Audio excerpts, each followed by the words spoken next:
Kinilala sa buong mundo bilang Asia's Diva.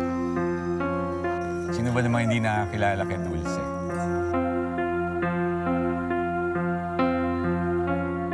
Ano ba yan? Boses Lindon, upo ka na nga. Kala mo ang gaganda ng boses. Ito ang mga boses na dapat madidiscover. Ngunit sa likod ng madamdaming pagkanta ay isang kwentong matagal nang nais ilahad. Magtrabaho ka lang ng maayos. Gawin mo lang ang dapat mong gawin. Bagay na bagay yan sa isang star na katulad mo. Wala ka pang nararating, ang yabang mo na. Alis ka? Hindi ka pupunta! Ha? Nay, tama na! Pagod na po ako.